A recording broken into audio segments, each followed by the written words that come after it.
Ever wondered why some people seem so effortlessly confident while others struggle with self-doubt? It's not magic. It's about understanding the habits that shape our self-esteem. Join me as we explore 4 sneaky habits that might be undermining your confidence. By the end of this video, you'll have the tools to boost your self-esteem and unlock your full potential. Part 1. The comparison trap. Imagine scrolling through Instagram and feeling a sudden pang of inadequacy as you compare your life to perfectly curated photos. You're not alone. We all fall into the comparison trap, thinking that everyone else has it all figured out. But here's the thing, everyone is fighting their own battles. So why does comparing ourselves to others feel so bad? It's like trying to compare apples to oranges. We're all unique individuals with different strengths, weaknesses, and life experiences. When we constantly compare ourselves to others, we're setting ourselves up for disappointment and self-doubt. It's like trying to keep up with the Joneses, but they're on a private jet while you're stuck in traffic. What are the consequences of this habit? Well, for starters, it can really mess with your self-esteem.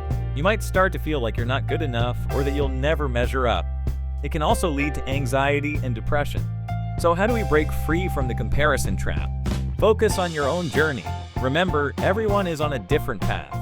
Instead of comparing yourself to others, focus on your own progress and growth. Practice gratitude. Make a list of things you're grateful for. This can help shift your focus from what you lack to what you have. Celebrate your wins. No matter how small, celebrate your achievements. This will help boost your confidence and remind you of your capabilities. Part 2. Fear of failure. Ever had a great idea but talk yourself out of it because you were afraid of failing?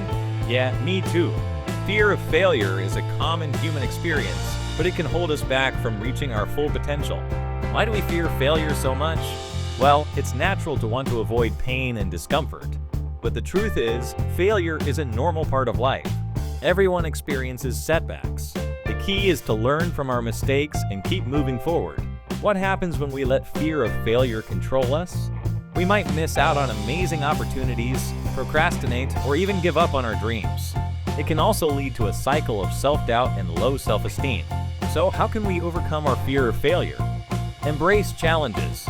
Step outside of your comfort zone and take on new challenges. The more you face your fears, the less power they will have over you. Reframe failure as a learning opportunity. Instead of viewing failure as a negative experience, see it as a chance to grow and learn. Break down your goals. Big goals can be overwhelming.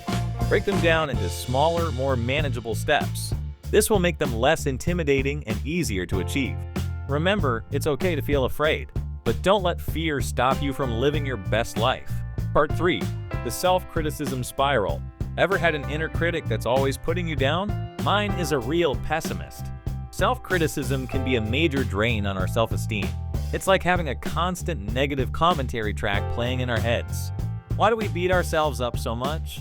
Sometimes it's a way of trying to motivate ourselves, but more often than not, it's just harmful and unproductive. It can lead to feelings of shame, guilt, and inadequacy. What are the consequences of self-criticism?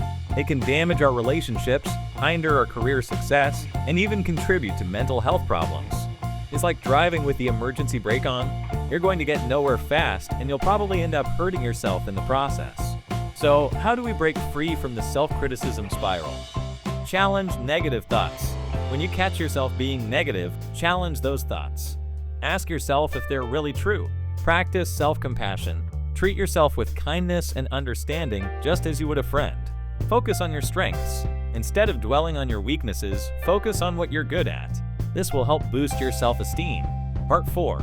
The approval addiction. Are you constantly seeking validation from others? Do you feel like you need their approval to feel good about yourself? This is a common pattern, but it can be unhealthy. Why are we so addicted to approval? It's a deep-seated need for connection and belonging. But when we make our happiness dependent on others, we're setting ourselves up for disappointment. What are the consequences of approval addiction? It can lead to people-pleasing, a lack of authenticity, and even unhealthy relationships. It's like trying to fill a bottomless pit with water. You'll never be satisfied. So how do we break free from approval addiction? Develop self-confidence. The more confident you are in yourself, the less you'll need external validation. Set boundaries. Learn to say no to things that don't align with your values. Focus on your own happiness. Your happiness should come from within, not from external sources. Remember, you don't need anyone's approval to be worthy. You are enough. Thanks for watching. Don't forget to like, subscribe, and hit that notification bell for more content like this.